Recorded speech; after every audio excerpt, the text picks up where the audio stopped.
Okay. Thank you all so much for coming to this session on just transitions. And today we're going to talk about policies and strategies to make the transitions just, because as transitions have gone from this dream to actual a reality, societies and researchers have turned their attention to how to make the transition just. And because all major social changes affect groups differently. And the papers in this session deal with the distributional consequences of the transition and policies to address them. This session is hosted by the ECEMP project, which is a Horizon-funded project, and we analyze the dynamics of structural change in carbon-intensive regions across Europe and identify regional capacity to cope and adapt with change. And I think to kick us off, I wanted to share a quote from Frans Timmermans, who leads the Commission's work on the EU Green Deal. And what he said last year was that we know very well that if we don't have credible just transition policies, we'll not be able to convince our population to be part of a transition to a sustainable economy. We have to mobilize funds, we have to mobilize ideas. And so in this session, we're going to have talks to identify which populations are most vulnerable, as well as policies and ideas to address those vulnerabilities. And we're going to start with a presentation from Zoe Brantisi, who's a senior researcher in climate policy at E3M Modeling. And she'll talk about towards a just transition, identifying regions at risk. So Zoe, the floor is yours. Thank you, Jessica, and thanks everybody for joining the session. Let me just share my screen. Okay. Okay, you should be able to see now. So this is research that we did actually within the framework of the Syntron project, and it's not the business as usual work that we are doing in E3 modeling in terms of model related analysis. Our work is based on employs some model results, but we actually here go and develop a socioeconomic risk indicator for fossil dependent regions in the EU. So indeed, the EU is now legally bound to turn climate neutral, but we know that everyone is not going to be affected the same. So all actors need to act in unprecedented speed and scale, but the shift away from fossil fuels will pose varying challenges to the different EU regions. And with our research, we aim to assess which are the EU regions that are most at risk, and what challenges are they currently facing, as well as discuss the implications for policy design. Now, in the core of our methodology lies the IPCC definition of risk, and we develop this socioeconomic risk indicator by employing the sub-indicators of hazard, exposure, and vulnerability. Now, we want to identify the European regions that are at risk, in particular with relation to the job losses because of the low carbon transition. And to this end, we employ energy system and CGE model results as well to develop this socioeconomic risk indicator. Now, in this figure here, you can see a simple representation of how this socioeconomic risk index is composed by the hazard, exposure, and vulnerability sub-indicators. Hazard is defined as the change of domestic production in 2050 from the 2015 levels for the fossil fuel-related sectors, including coal mining, oil and gas production, but also fossil fuel-based power supply. With exposure, we mean the share of employment in fossil fuel-related sectors as a share of total employment. And then vulnerability is composed by sensitivity and adaptive capacity, each of which use a number of sub-indicators such as the unemployment rate, the GDP per capita and the income per capita, investment per capita and the regional competitiveness index, and the share of population beyond 50 years old.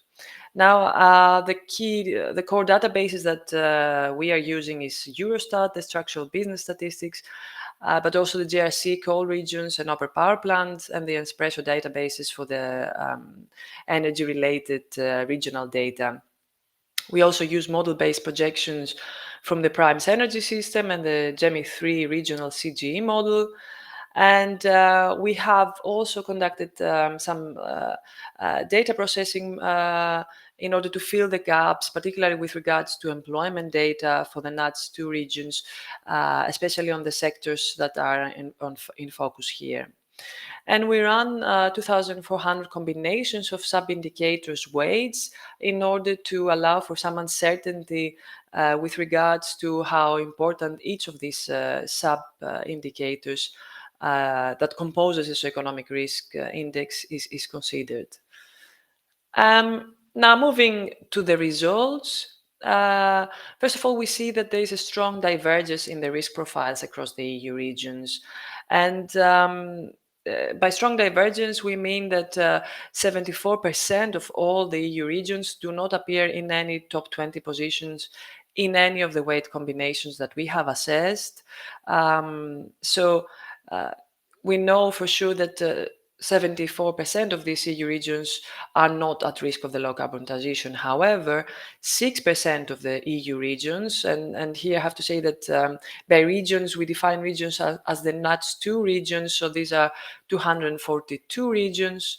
So the 6% is 15 regions, and these are in the top 20 positions in 80% of the weight combinations. Now you can see this in the histograms in the upper part of this slide, where we show the number of appearances in the top 20 positions, but also the average socioeconomic risk index for all weight combinations. And we see that only 15 regions have an average risk index above 50, while these 15 regions are in the top 5 positions in all the weight combinations. So we have high certainty that these 15 regions are at risk, with Western Macedonia being in the first position in all weight combinations, and Silesia in Poland in the top 5 positions in all weight combinations. Now you can see here the frequency of appearances in the top 5 positions and the top 20 position in all the weight combinations, and we see that these 15 regions are found to be at risk regardless of whether we put more weight in exposure, hazard, or vulnerability.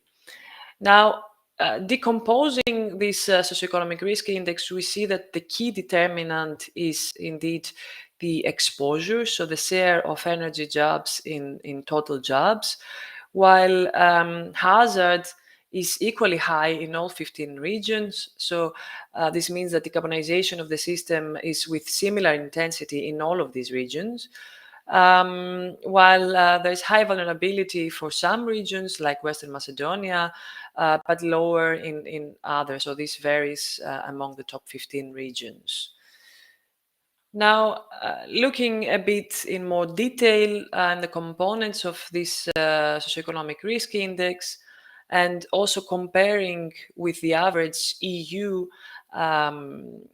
indices, which is found in the last row here, we see that the first 4 regions have a high risk index. In the last column here, we present the average of all 2,400 combinations. And we see that compared to the EU average, most of the sub-indicators perform much worse than the average EU, particularly so when it comes to the energy jobs as a share of total, but also the GDP per capita and the regional competitiveness index. Now, we wanted to focus a bit more on these 15 EU regions and identify key existing challenges. So when looking at the socioeconomic challenges that these regions are currently facing, we see that the GDP per capita does not exceed the EU average for any of these regions. We also include here Cologne, which has not been identified as a region at risk, but simply because this is a Sintran region in the sense that we are focusing our research also on this region. And here we see that for the German regions, this is not the case. As expected, their income is above the EU average. Also, when we look at the annual growth rates of the regional GDP for these 15 regions, this is lower than the national one, at least in the period 2010 to 2020, indicating some socioeconomic lagging. Now, looking at the unemployment on a regional level, this is close to the EU average. However, Western Macedonia, which was the region identified to be mostly at risk, shows the highest EU regional unemployment levels.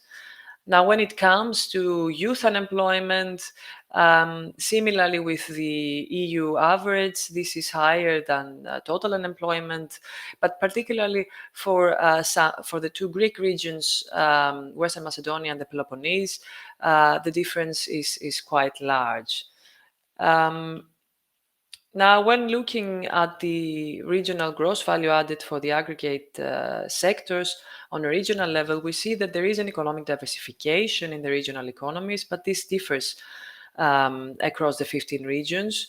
Particularly when it comes to the contribution of the energy sector.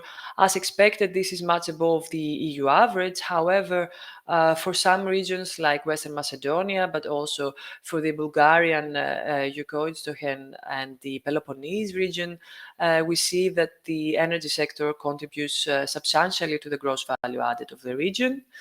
While manufacturing has a more varying picture, with some regions having high shares of manufacturing, indicating that there could be some adaptive capacity for these regions to diversify their economies. There is infrastructure in place, etc. But some other regions have much lower shares and could find it difficult to adapt and to have new emerging economic sectors. Now, when it comes to employment, compared to the EU27, of course, energy is a much larger employing sectors in these regions. But we also find that financial and professional services employ a much lower share, which could indicate a challenge since these are highly labor-intensive sectors and could allow for some job creation once the fossil fuels are phased out. Now, moving finally to some policy implications, the regions at risk that have been identified to be at risk already face challenges when it comes to their GDP growth. We see that this is below the national growth rates, but also when it comes to the income per capita, which is below the EU average. So some of these regions already face important challenges, and most of these regions have been identified and are already eligible for just transition funds. However, we note that regions in Germany, which is the second highest allocation of the Just Transition Fund in Europe, have not been identified as regions at risk, particularly due to their low sensitivity and high adaptive capacity. They have good infrastructure and good economic performance. So, thank you. Thank you so much, Zoe. I'll open the floor up to any questions.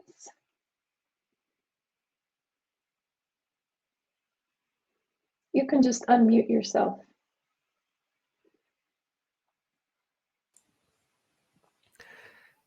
Yeah, maybe let me start. Thanks a lot, Zoe. I think it's really interesting work to look at especially as I said, the regional detail that you presented here.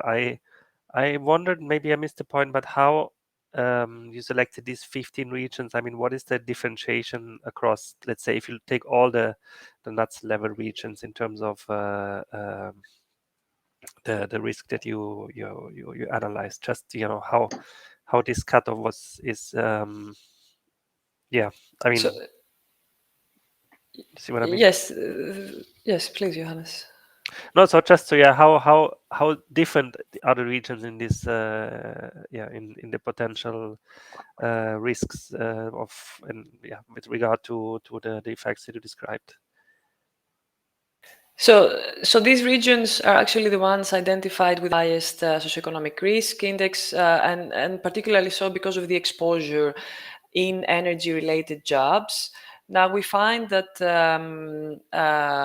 let's say, the hazard, so the change in the economic activity of fossil fuel-related activities is not a strong driver of these results. The main driver is the share of the energy jobs together with the vulnerability, so together with some indicators related to infrastructure or the sensitivity of these regions in terms of economic performance.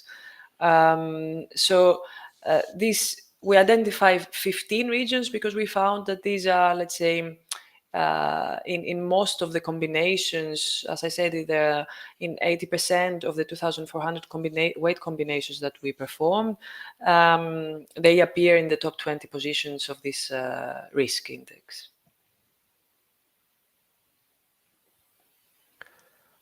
Okay, thanks. Yeah, makes sense. And the second question you heard me before is how, so at what level is, so you choose this regional scale, so I wonder how local or even within regions that is, because I see other projects focusing on cities, etc.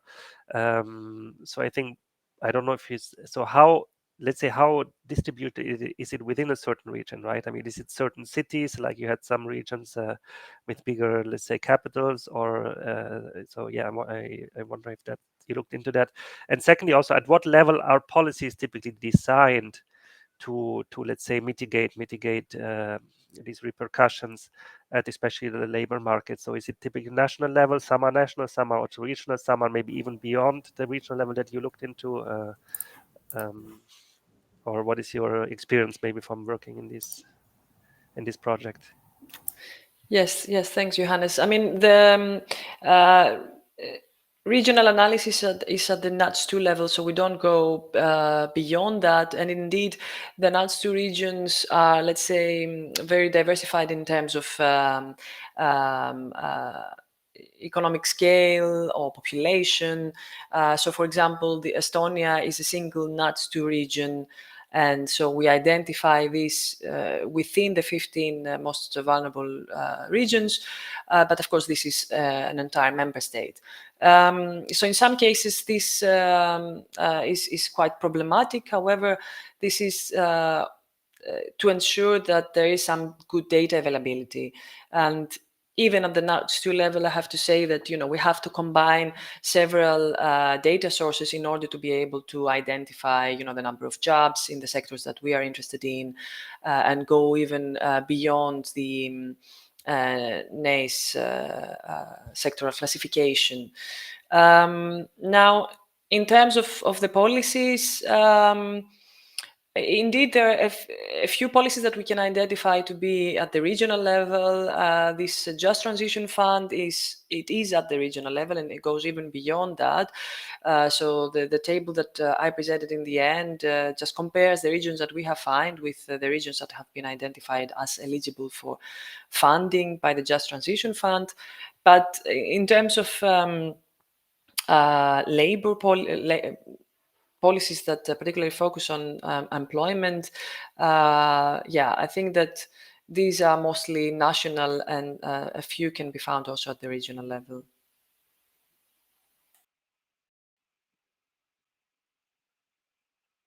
Any other questions before we move on? Yeah, maybe just very shortly. Thanks, Zoe, for the very interesting presentation. I liked it a lot. So I was just wondering what could be a next step. So you identified the regions mostly at risk. Is it that, okay, those are the regions where the transfers will flow in future because there needs to be some kind of compensation, or is it possible maybe to overlap this map with I don't know, the renewables potential of this region or something like that, to really see this overlap? Where are possible potentials also for development in these regions? Maybe you can just simply reflect on what your stance is in this.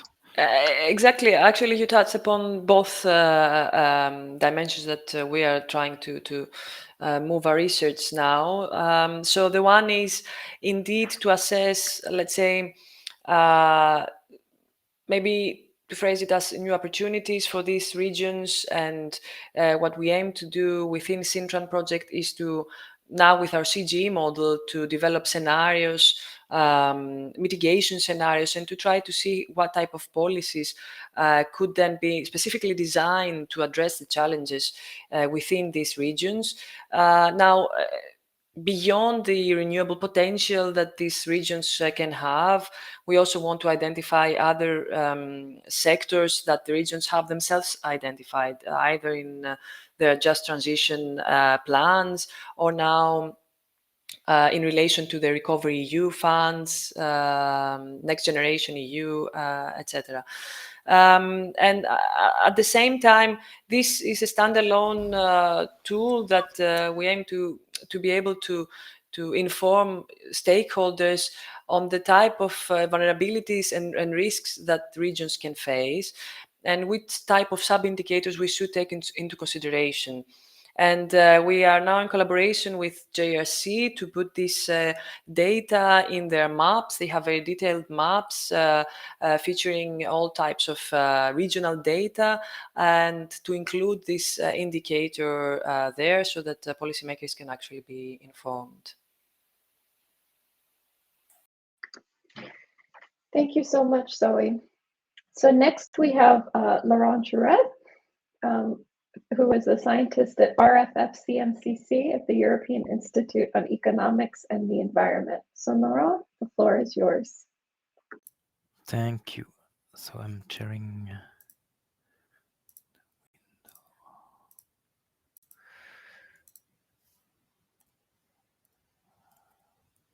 Okay. Is it fine for the? Can you hear me? Yes, we can hear you and we can see your slides. Okay, thank you, because I don't see anything.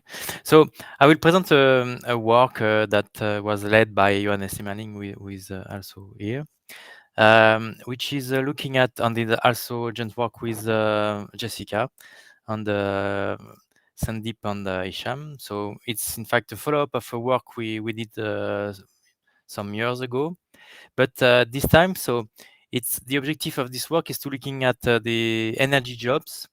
But on this time we look at we focus on the Europe, and we look at the implication of the net zero scenarios. We already seen in the first presentation the jobs in the energy sectors are very important, and they have a lot of implications for the transition to net zero. They are an important driver of the just transition, in the sense that they belong to the political debate, and this is something we are very interested to looking at. So I was talking about the recent work we did in the past, looking at these energy jobs. So we have this paper with led by Sandeep Pai in One Earth, which look at the energy jobs at globally. And the main point was that these energy sector jobs, they would increase a lot. At the same time, there were like some reports from institutions from IRENA looking at more the renewable side, and the IEA also did a report recently. So that's a very active topic. So in this study that I will show today, we estimate the direct energy jobs with the current policies in place, and then we compare them with the net zero scenario, and we focus on the European Union.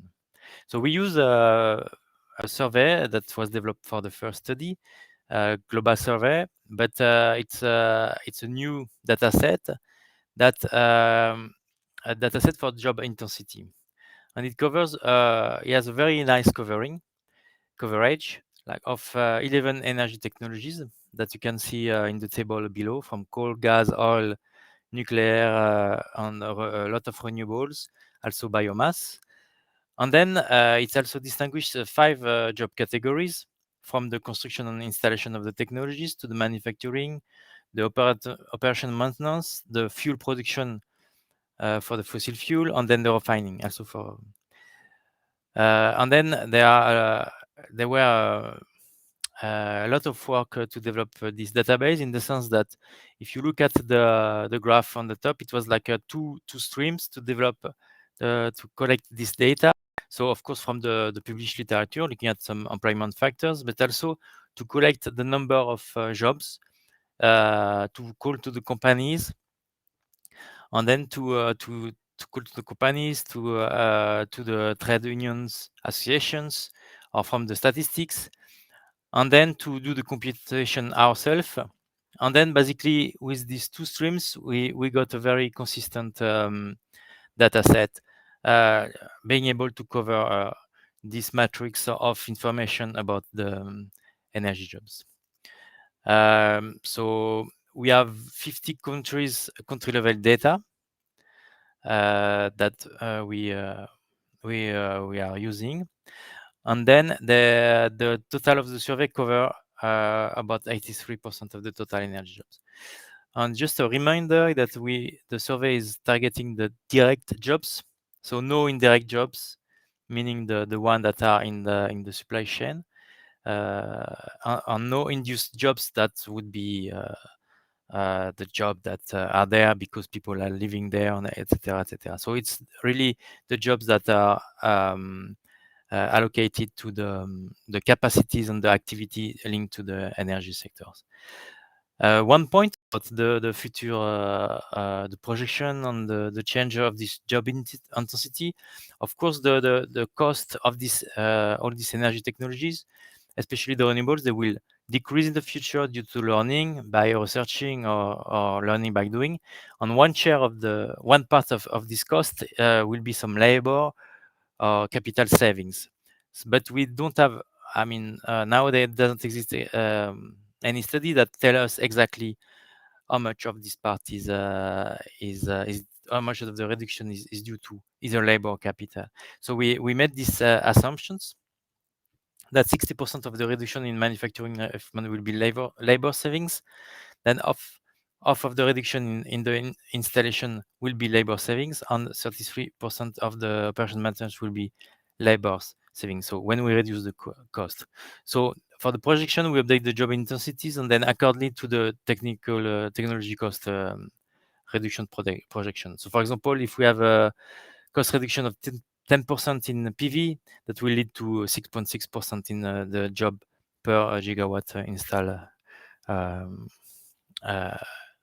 then this way we have a projection of the job intensity, because we apply this job intensity into integrated assessment model, which is here the which model. It's a hybrid integrated assessment model with representation of the economy, but also a very detailed representation of the energy sectors. And they are the energy and the economy are linked together. So there is also the land use and environment. So it's a full integrated assessment model. And then the choice, if you look at the tree on the top right, there is the production function. So it means that starting from the output, then we have the decomposition of the capital labor and also the energy. And the energy is decomposed in many different type of energy technologies. This is where we impute the job coefficients. Also to note that for this study we use a specific version of which, where we disaggregate the European Union. So it's a which 34, so which has 34 global regions, but which is able to represent most of the countries in Europe. The scenario we have run, so we use the different SSPs to look at the different variability in the socioeconomic development. And then in terms of climate policy, we use the current policies as they have been defined up to now, what the government have been already pledged. And then we do net zero scenario which globally is following a well below 2-degree carbon budget of 1,150 gigaton of CO2. But for Europe, there is an additional constraint that leads to net zero by 2050. So you have this global net zero, global 2-degree target, and for Europe, net zero constraint in 2050. So these are the first results in terms of total jobs in Europe. So if you look at the graph, you get the jobs in millions.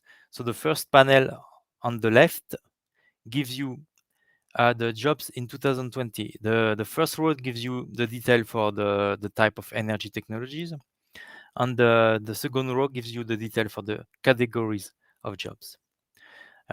So in 2020, we compute 1.3 million direct jobs for the energy sectors.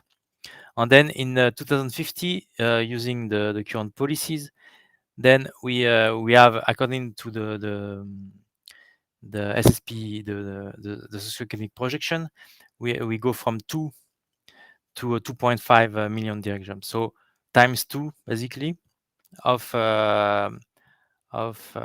energy jobs.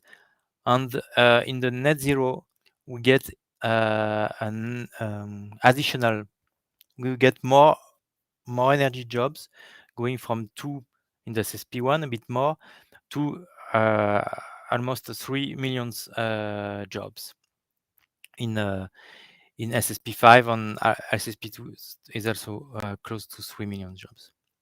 If we look at now in details in terms of energy technology, solar is taking a high share, very high share in the future jobs, both in the current policy and then in net zero. It has the highest employment factor. Then wind is also taking a big part. For the job categories, also linked to the solar, then there is a lot of operational maintenance jobs that, of course, are due to this high impact from the solar energy sector. So if we look at the primary energy mix in Europe, and then we compare the current policy scenarios and the net zero scenarios, in fact, you can see that in the net zero there is a decrease in the primary up to 2040, and then after increase into the primary energies, which is mostly due by high introduction of renewables in yellow green in the energy mix, and this leads to this high additional jobs in the net zero scenario. Now, if we look at the differences between energy jobs between the net zero scenario and the reference scenario, so looking at the delta. In the panel A, you have the results for every decade from 2030 to 2050. You see that the additional the sector with the most additional energy jobs is solar, and then it's increasing over time, while the most decreasing energy jobs are from coal and gas, so the fuel extraction work mostly, where they lose the maximum. And then on panel B, you get the differences, the net differences over time for the net zero and the reference. So higher increase in net zero for solar, and the higher loss for the extraction in fuels. While in reference, you still have additional oil energy jobs.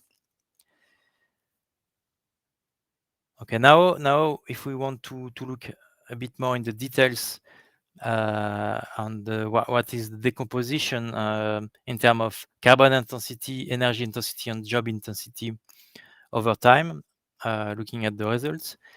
So the difference between the net zero and the reference, so you have an increase of a decrease of the carbon intensity over time, which is what we get from the climate policy, which is obvious. And then from the energy intensity, we have a decrease in the energy intensity over time, which leads, in fact, overall to increase in the job intensity when you go from the reference to the net zero. Let's say almost doubling the energy intensity. Now, having taking a map and then looking at the difference between the regions in Europe, there are a lot of heterogeneity across Europe, which represent, in fact, the heterogeneity also in the energy mix and of each country. The countries with the highest in Europe with the highest job intensity are Poland and Norway, which are basically countries with a lot of fuel extraction or coal extraction, let's say. Just behind, you have countries like France or Italy. For France, you have a lot of nuclear, and then Italy, it's already a lot of solar. And Germany is also high in terms of job intensity nowadays. Of course, in the future, these numbers are changing. No, we have 1 minute. Okay, almost done. And here you have the results for the two scenarios in 2050. So on the left, the reference case, on the right, the net zero scenarios. So you see a lot of solar everywhere, and meaning that especially in the south of Europe, with an increase in the job intensity for all countries. Yes, that's maybe I don't have to go a lot in the details about the differences, but let's say the countries that were a lot about fuel, they have some difficulty to still reduce to be completely carbon neutral. So in conclusion, so computing the direct energy jobs, they are already a sign of the energy transition driven employment. There is a question about in the reduction of cost of this of the energies, if it will be labor or capital saving mostly. We can expect 1.3 million jobs now that will double in the future. So this number will be higher and triple by 2050. There is one question about the loss of job from coal to in coal extraction, if they can go to solar. So there are some papers that say that they would be applicable for retraining. One last point is about the data set, which is already available at this address. So it can be used for further analysis. Thank you so much. Do we have some questions for Laurent?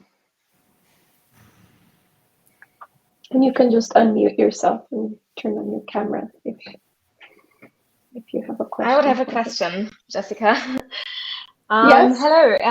Yes. So thanks a lot for the presentation. Very cool also that you have the data set already available online.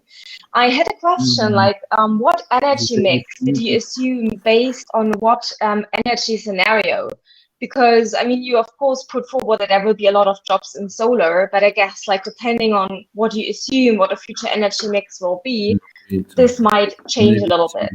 So Yes. can you maybe say this? And I'm sorry, hold can you on. hear me? Yeah. Can you repeat slightly a bit, because they were like. Go ahead, Diana. Now we're okay. Oh, now we're okay. Cool. Yeah, just the last part. Yeah, I was wondering what energy mix did you assume based on what energy scenario? So what energy scenario did you use to define kind of the future energy mix? Because, I mean, in 2050, it can look quite different, right? We can have more solar or more wind. So what was kind of the foundation? And second, I was wondering why you have still quite a lot of fossil fuel jobs, even under the net zero scenario. Thank you. Yes.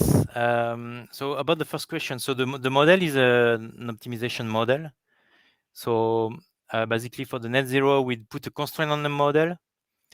So we impose that there will be there is a carbon budget, so we limit the cumulative emissions globally, and then for Europe we impose this net zero target by 2050, and then the model will choose the least cost solution, also with the economic part. So the energy mix will depend on this constraint. So it's optimization, and also we have also a reduction of cost for the technology which is endogenous in the model. But the second question, there are still some fuel jobs. It's true. In fact, we have a bit of CCS jobs, and probably these are some sectors that are still rely on on this fuel but use the CCS. That should be the reason. Any final question for Laurent before we move on?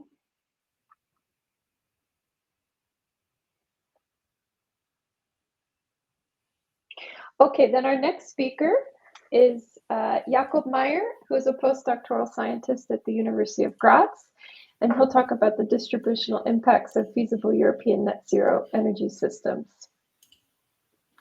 Yeah, thanks for the introduction and thanks for joining. I will just share my screen here.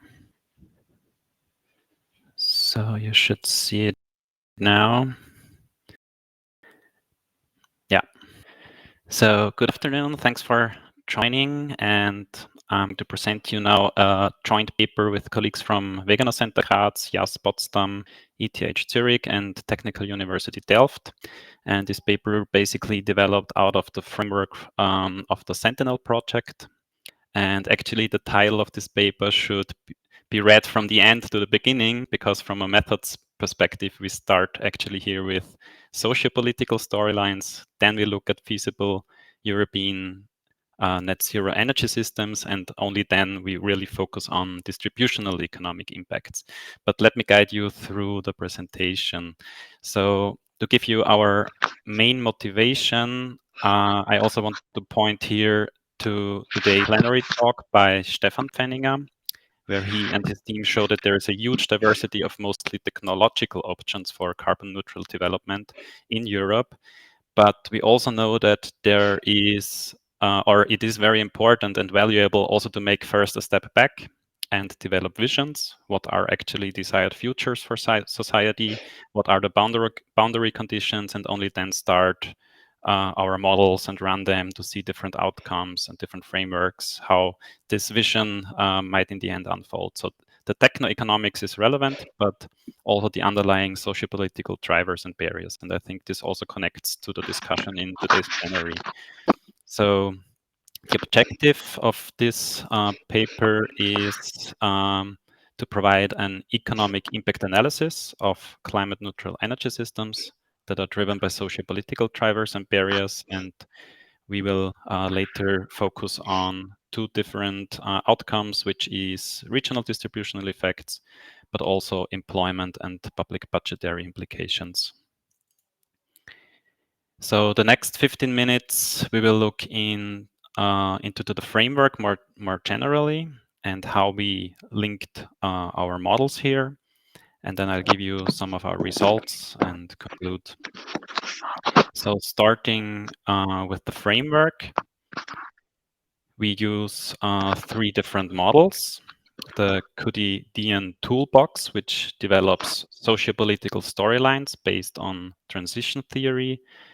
Then we use the Calliope energy system modeling framework, which has a very high and flexible spatial and temporal resolution power. And lastly, we use the Wegener Dynamics macroeconomic impact model. And with this model, we can then really look at the whole market economy to also explore indirect or feedback effects.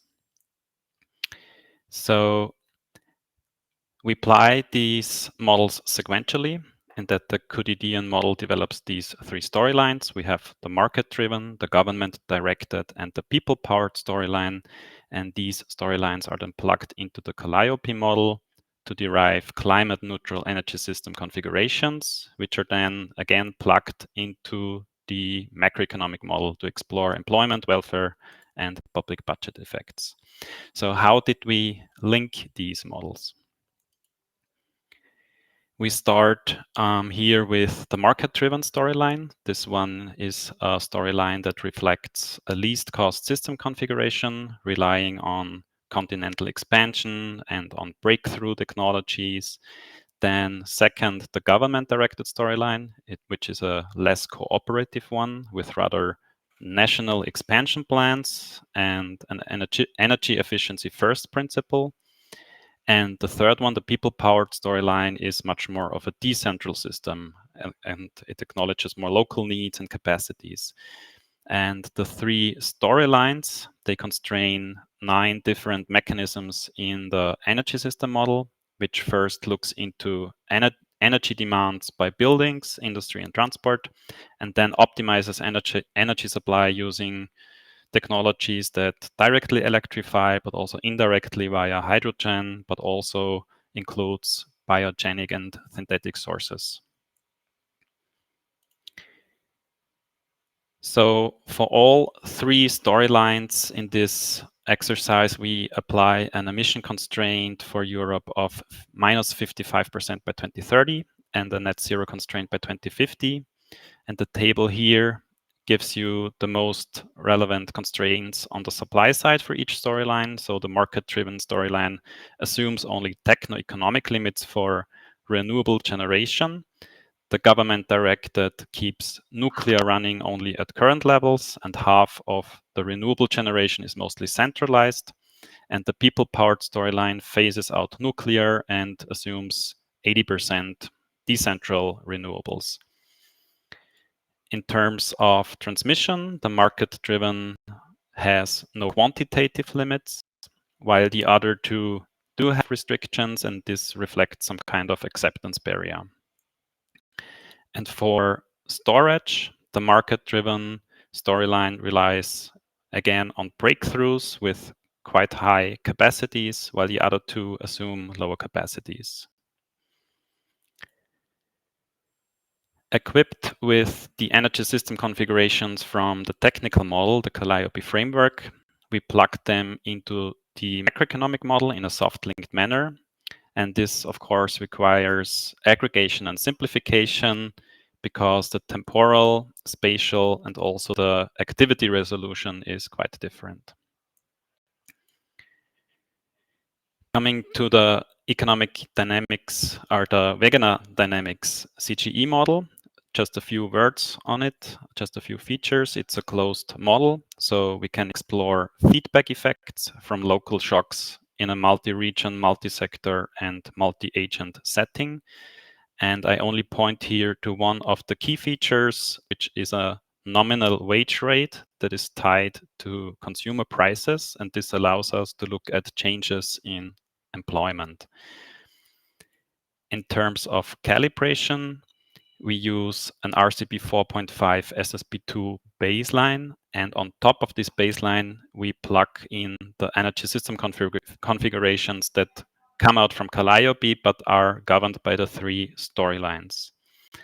And note also that in this application, we choose to use the revenues from carbon pricing to raise the public budget. But of course, we could also look into different recycling measures. So what did we find out? Looking at the outputs from the Calliope model in terms of changes in the effective levelized cost of energy relative to the market-driven storyline, we see that in 2030, the effect size at the aggregate European level is similar, with a 4% increase in the government-directed and a small decrease of LCOEs in the people-powered storyline. However, as soon as we are approaching climate-neutral configurations, LCOEs at the aggregate level are much costlier compared to the market-driven storyline. We also derive a high range of regional effects, which we trace back mainly to initial conditions, such as for France or for Austria with pumped hydro storage, but also to future transmission capacities, which lead to some kind of center periphery outcomes. If we now compare regional changes in LCOEs, so those are the single dots here on the x-axis of those graphs, with the implied change in the regional unemployment rate derived by the macroeconomic model. So here on the y-axis, we observe, generally speaking, that higher costs imply higher unemployment. And so far, this is no surprise. And for the government-directed storyline, the costlier energy system implies productivity losses and higher emission allowance demands, which leads to higher carbon prices and larger distortions. And hence, at the aggregate European level, which is the diamonds here in these graphs, we see negative employment effects. For the people-powered storyline, we also see the same relationship of higher cost implying higher unemployment, but due to the much higher and capital-intensive operation of cheap and decentral generation units already by 2030, there is a twofold productivity gain with actually smaller allowance demand and less distortionary carbon price. And this lowers consumer prices, which also allows households to adjust their nominal wages, but still at the constant real wage rate. And this induces higher employment and also higher income, which in the end also allows for higher investments by 2030. And with this effect, there's also this stronger capital accumulation until 2050, which is some kind of dynamic effect. So at the aggregate European level, again, the diamonds in those graphs, we see a positive employment effect for the people-powered storyline. And if we compare now those two storylines, again, relative to the market-driven storyline, the people-powered storyline outperforms the others, but we also point here to the relevance of labor market interactions and also related frictions in there. And if we now look at welfare changes, so we can use changes in employment, income, and the underlying consumer price changes, we can also look into welfare effects. So those are defined as consumption possibilities of households. At the European level, the government directed is welfare reducing and the people powered slightly welfare enhancing. But again, both storylines imply pronounced distributional effects. And those distributional effects for the different regions, we can trace back to, first to the initial conditions in the energy system, but also future transmission capacities of the various sociopolitical preferences. And second, also to the indirect effects by the interaction of the energy system configuration with the labor, emission allowance, and the capital market. And lastly, we can also explore public budget effects with this model ensemble, where we derive an increase for the government-directed storyline in 2030 due to higher revenues from carbon pricing, but a lower budget in 2050 due to a lower tax base. There's a lower activity in the economy, so also a lower tax base, which suppresses the public budget. And for the people-powered, by contrast, we derive a lower budget in 2030 because of lower carbon pricing revenues and a higher budget in 2050 due to positive employment effects because they raise labor tax revenues. And summarizing, this means there are different medium to long-term capabilities for governments to provide fiscal support for the different energy system configurations. And to conclude, we use storylines here as socio-political boundary conditions for feasible net zero development, and see that the highest partial cost solution from the energy system optimization can have the better aggregate welfare result, because indirect effects can dominate the interaction with labor, emission, and capital markets. But we do see also strong regional disparities due to path dependencies and future transmission capacity, and also the fiscal capacity to mitigate such disparities and to provide support for the different energy system configuration varies a lot. And overall, there is a strong reduction of European fossil energy use and imports, but we did not really quantify here the change in, for instance, critical material demand or so. And this is currently an outlook for what we try to explore further with this modeling setup. And for that specific question, we'd like to use another model, which is called NBIOS, which is also developed in the framework of the Sentinel project. And with that, I close the presentation, and I'm happy to take some comments. Thank you so much, Jakob. Does anybody have any questions?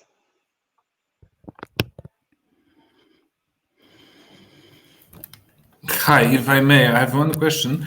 So first of all, thank you very much. It's really nice to see how you combined this model also, starting from more narrative towards CGE model. But I have a question, and I apologize if I missed something because for a second disconnected. So maybe.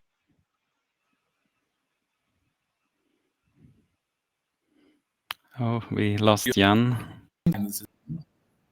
Yes, can you hear me? It's starting again. I can hear you now. Okay, sorry. I hope it's going to be good now. I don't know. So I have a question about this people's powered storyline. So I understand that in this scenario, it's the most efficient scenario in the sense that the energy is the cheapest, right? But I understand it's not a result of your modeling exercise. It's an assumption. Am I correct that in this scenario the technological progress is fastest and this decentralized renewables are cheapest? So to repeat that, if I may just jump in, the people-powered storyline is actually not the least cost optimal solution. It is the market-driven one. But what we do observe from the energy system configuration is that, the people-powered pushes much more renewables and more decentral units, which is a very capital-intensive shock to the overall economy. For PV, rooftop, and so on, you need relative to the output more capital. And with that, actually, labor gets cheaper. And with this nominal wage that is tied to the consumer price, there is a positive employment shock, so to speak. And only with this indirect effect, the people-powered storyline is in the overall economy like a productivity shock, but not for the energy system itself. So only with the interaction with the labor market, we do see this, or we do derive this result. If you only look at the energy system itself, the market-driven one is the least cost optimal solution. So if I may follow up, but this is not intuitive for me because you increase the demand for capital, and so probably the demand for labor goes down, and you still get a positive employment effect. So there are two channels here. The first one I just described, and the second one is with this massive push in decentral generation units, you also have a lower demand for emission allowances because you already decarbonize a lot of energy supply, and this suppresses your carbon allowance price. This is a rectifying effect for the overall economic development. So you have both channels here working together. If I may follow up here.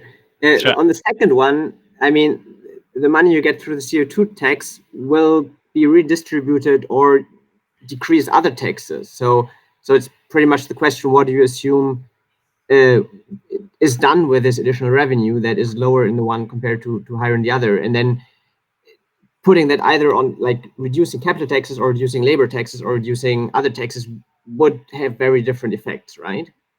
Yes. So, and our basic assumption is all the revenues from carbon pricing flow directly into the public budget. So we do not touch this assumption in our across our storylines. All our storylines have the same assumption that the carbon pricing revenues are used for, public consumption in the end. Everything flows into the public budget, but we have the very same emissions cap, so the very same trajectory of emission allowances, which endogenizes our carbon price. And only with this endogenous carbon price, we see this rectifying effect in the people-powered storyline, because there is already a tremendous push in decentral generation units, which lowers demand for allowances. Right. That dynamic I think is clear. And sorry, public consumption, that is like health expenses, school, and so on. It's in the end, it's the consumption vector of the government in the social accounting metrics. So we do have a private household in our model and a public household, and the public household receives tax income. And if that budget is lower, it's not recompensated by other taxes, but simply there is less spending, and so health provision will be lower in that scenario because. Right. Okay. If I may, another question. Just like putting the. Sorry, no.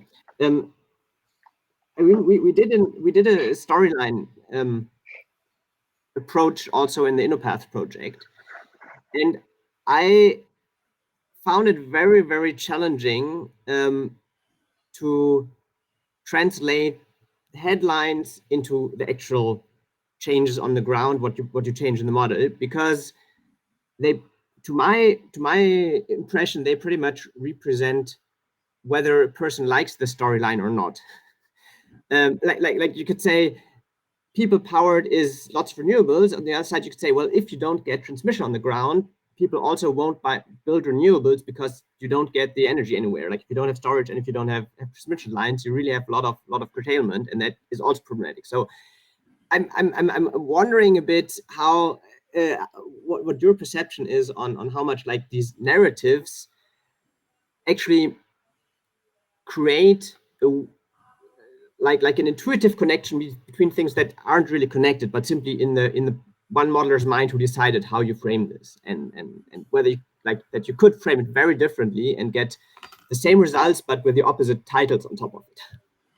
Yeah, that's could basically happen, but I think it's only a matter of how you in the end and really are able to successfully communicate the way you translated all these more qualitative narrative-like mechanisms and phenomena into quantitative modeling.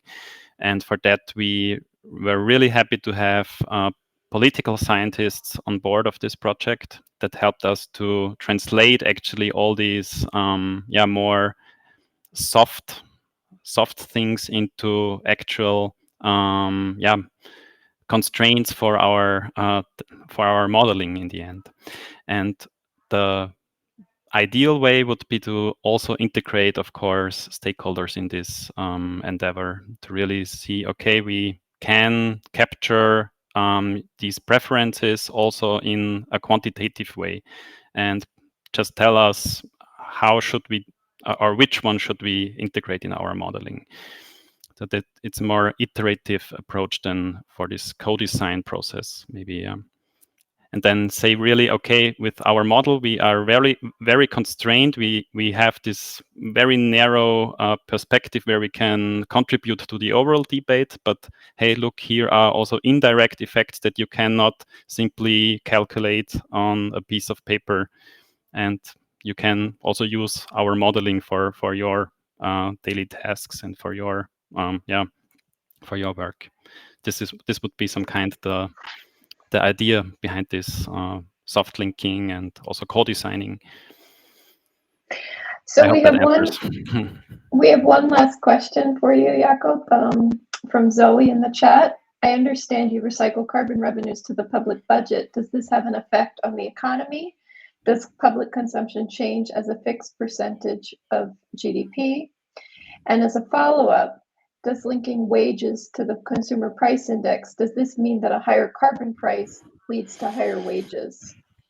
So thanks, Zoe, for these questions. On the first one, if public budget rises, we or the public agent in our model uses all the tax revenues either for transfers to the private household or for public consumption, and this share is fixed in our in this application. So if our public budget rises, then also proportionally consumption changes, the public consumption. And for the second question, higher carbon price, you would see higher wages. I don't think that you can say this without the underlying structural change and also income changes. But yeah, maybe I can follow up on this question with you in the chat. Yeah. Thanks a lot. Thank you so much, Jakob. So now we go on to Jan Witajewski, who's an assistant professor at the University of Warsaw and director of the Warsaw Ecological Economics Center. So Jan, the floor is yours. Thank you very much. You see the slides, right? Okay. Yeah. Okay. Okay. So in this last part of the session, I wanted to present you our work. One potential approach on estimating the total costs of transition for workers. That's a joint work with Kuba Bratinsky, Robert Jeschke, and Maciej Pyrka. It's a work that we performed under two live projects, live cake projects and live view projects, and now we will have a follow-up on the Horizon Europe at Just project. Okay, so the integrated assessment models and the CGE models, they do report predictions on the costs of transition. But when you look carefully, then you will notice that this cost that they report are always associated with the changes in production methods. So the costs appear because the low carbon technologies are more expensive than the high carbon alternatives, or because it's not that easy to substitute energy with capital. Sometimes we also cover stranded assets. But there is another type of cost, which in my view we completely ignore, which is associated with the movement of labor between sectors. And I can tell you the story of this cost with this graph, with the labor supply curve at the sectoral level. So we know from empirical literature that this labor supply curve at sectoral level is upward sloping. And just to fix ideas, I will be talking about the mining sector, but obviously it generalizes to any sector. So consider this mining sector, consider a drop in wage in the mining sector from W0 to W. Then, well, because the curve is upward sloping, some of the workers will exit mining. They will go probably to other sectors. And some workers will stay. Now, those workers who left, well, if they left, it means that the option they have outside mining is pretty good, right? They have a good outside option. So we don't have to worry too much about them. For them, the cost of transition will be low. But what about the workers who stayed? So despite they stayed in the mining sector despite the drop in wage. And that means that, well, assuming they're rational, that means that mining still gives them the highest payoff, is their best option. And that means that any other options that they have outside mining must be worse, even than W. It must give them lower payment, lower payoff than W. So it must be pretty, this alternative option that they have must be pretty low. And why is that? Intuitively, well, it could be because of uncertainty. So it could be that once they leave mining, they'll have to enter labor market, and they have to search for jobs. They don't know when and if they find something. There's always some cost of uncertainty. But it could be also that after years of training and experience, they are good in doing their job in mining. And if they go to other sectors, they might be not as productive as they are now. Moreover, they might realize that they're actually not as productive as workers who already work in these other sectors. So if they go, say, to construction sector, they cannot expect that they will earn exactly the same as the construction sector on average they earn now. And they know this, and that's why they consider their outside option so low. Now, what it means for the cost of transition, so if we force those workers to move, their cost of transition will be, well, the difference between their initial wage in mining, so W0, and this outside option, which, as I told you, must be lower than W. So the costs must be bigger than the difference between W0 and W.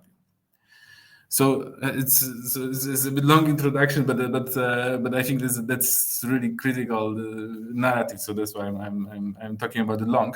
So I think I'm already in a position to give you the 3 key messages. And I'll go into detail later, but the 3 key messages are, first of all, from empirically observed labor supply curve that are upward sloping, we know that the cost of transition for workers is positive.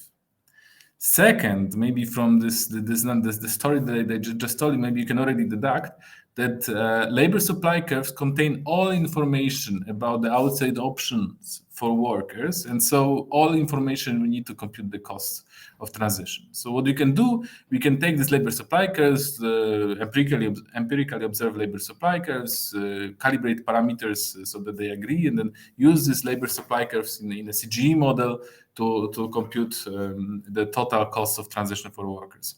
And the third key message is that if we ignore this upward sloping labor supply curve, we assume that they are horizontal, as we do usually in a CGE model, then we wrongly assume that the cost of transition for workers is 0, and we are underestimating the total cost of transition.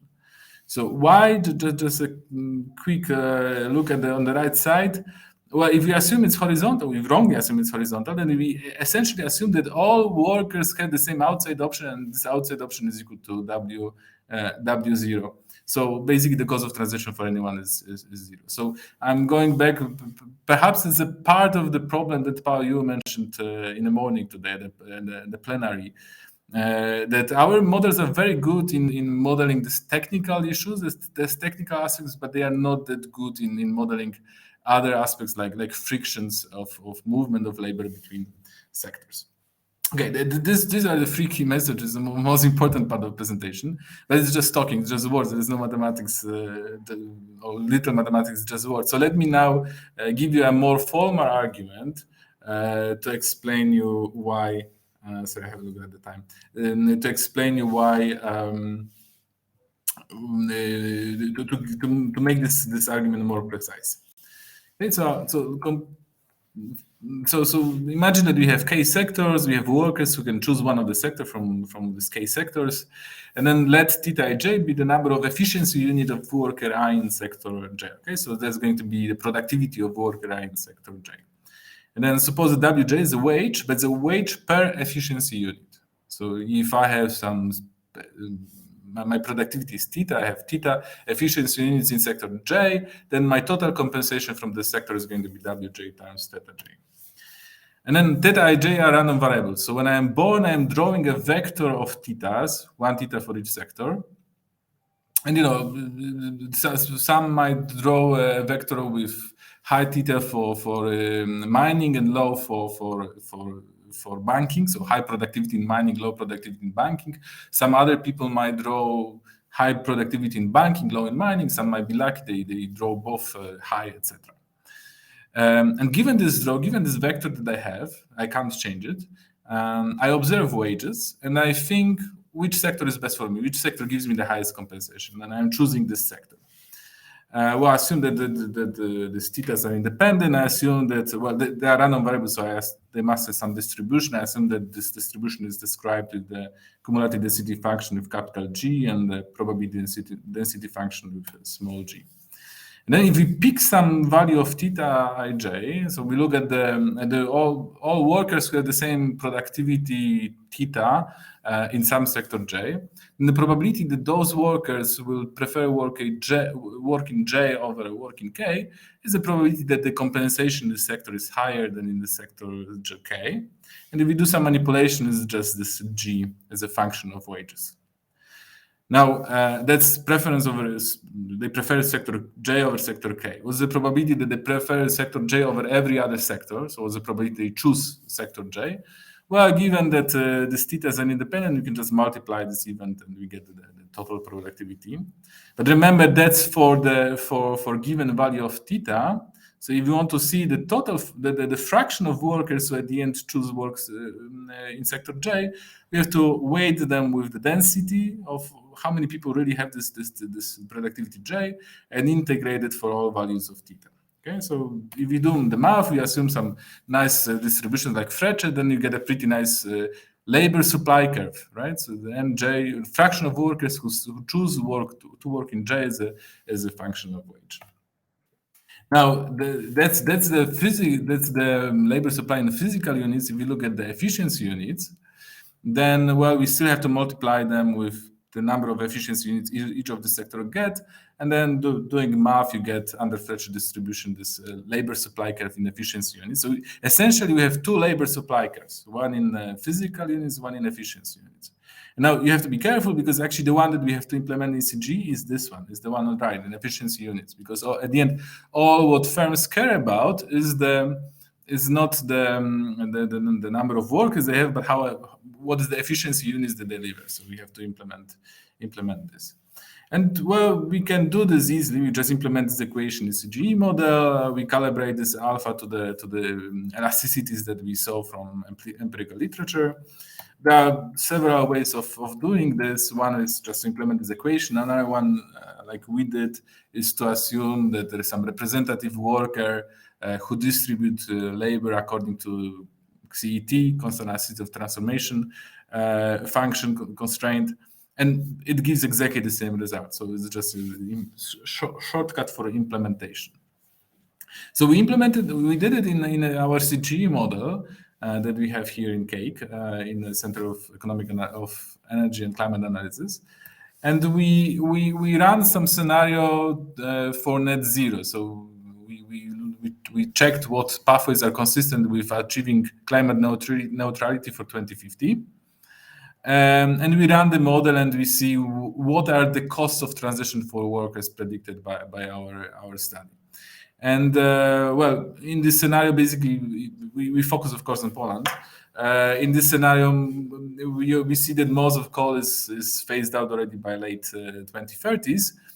And well, a lot of workers must move from coal sector, but also from other sectors. And we estimated that the total cost of this transition is around 1% of labor compensation in 2040. We didn't want to go for the long distance horizon because in long distance horizons there are other issues like people leaving for retirement. So we didn't want to move too far from the current year. So one sentence of summary. Well, we know from empirical observed labor supply curve the upward sloping, which means that there are some costs of transition for workers, which we cannot ignore. And then we can implement just by adding one equation with the parameters that we know we can calibrate from empirical literature in our models in order to correct this, to compute the costs of transition. And as we see from our numerical results, well, this cost is maybe not huge, it's manageable, but it's significant in a way that we probably shouldn't ignore that. Okay, thank you very much. Thank you so much, Jan. Are there any questions for Jan? I have a question, Jessica. Thanks, Jan, for this interesting presentation. I understand that your initial assumption is that the models, in particular the CGE models, would not feature endogenous involuntary unemployment, because in the case they do, of course, this transition cost is incorporated either in the unemployed people, but also, so it's incorporated in income implications and welfare, but also in the wage decrease that the people still employed in the sector would see. I mean, our concern, let's say, was also with regards to transition costs, once including unemployment, endogenous unemployment. There's still the option of the worker to move within sectors freely, let's say, without friction. So in this case, we see that there could indeed be transition costs that are not considered. And one way to somehow approach this is to increase the number of skills that the model considers, so that we limit somehow the labor mobility within across sectors. But have you considered this type of friction and transition costs at all? So the movement of labor across sectors? Yeah. Okay. So first, you're right. So we in this study we ignored unemployment, and we ignored we ignored unemployment, and the labor supply at the aggregate level is fixed, right? This let's say physical number of workers is fixed. So that's the point. I think that if we overall we see the aggregate wage to fall. So I would assume that I would expect that this means further costs, right? Because the wage goes down, so we have higher unemployment. And that's right, we didn't consider. So in this study, we really consider only the kind of costs due to transition of workers across sectors. Now, regarding skill levels, so I didn't mention that at the presentation, but we have 3 skill levels.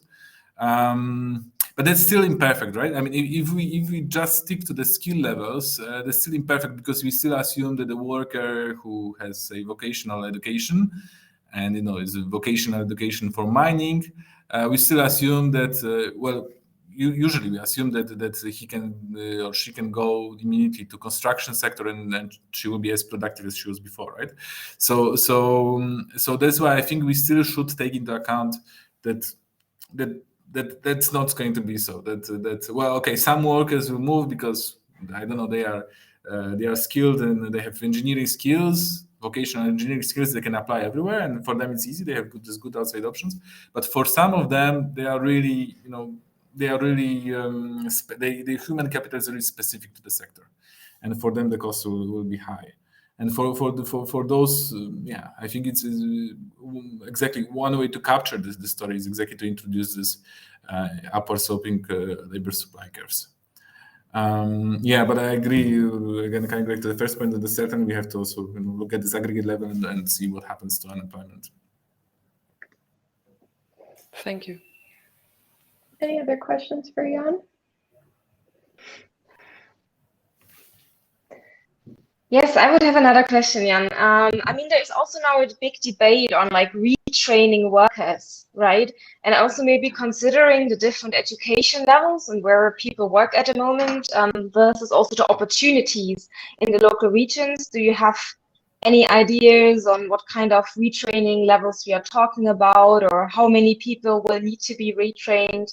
any insights on that side. Thank you so Yeah, much. yeah. So I'm going to present the not really my opinions, but the opinions with whom I work with, because I'm not really I never work on this micro level, so I don't know how easy it is. But my colleague has Piotr Lewandowski who is really working on the micro data. He would tell you that retraining at this scale is not possible. So you can retrain 5%, 10% of workers. But in the history of Europe, where we have a lot of retraining programs, they were very often successful at a small scale, but there was not a single retraining program that would be able to retrain all people from one sector and move them to the other sector. So we were going through this already in Poland.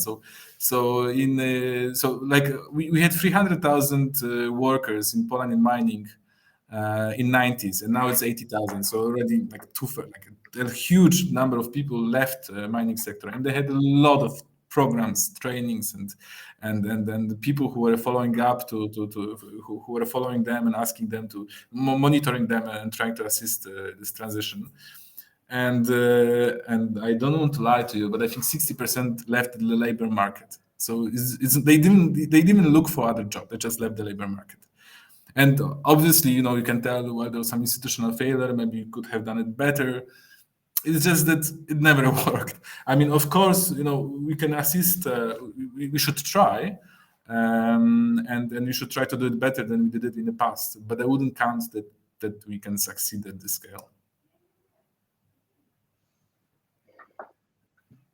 Yeah, and I had a question on your assumption that those who leave a sector leave for a higher wage. Because, I mean, if you look at what's gone on in coal mining jobs in the US, those who leave coal mining jobs leave for lower paying jobs or leave the labor force altogether. So I mean, is there any empirical evidence for that, or like? Yeah. So sorry. So I didn't want to tell that they leave for a higher job. They their new wage will be still lower than their initial wage, W0. Okay. So it's just that these first workers who are leaving, for them we assume, well, I think it's like revealed preferences. I think that if they leave, it means that their outside option is not that bad. It's lower than their initial than what they get now, but it's not that bad. There is another node which I should mention. It's a little bit more complicated than this, because we should also take into account that payoff from working in the sector is not just salary, right? It's also, if the job is much safer than it was before, then they also get some non-monetary benefit, right, from moving. So it's a bit more complicated than this. It could be that they leave for much less paid work, but still the payoff doesn't change that much, because they earn much less, but on the other hand, the new job is safer, so the difference in payoff is not that big. Yeah, thanks. Are there any final questions for Jan?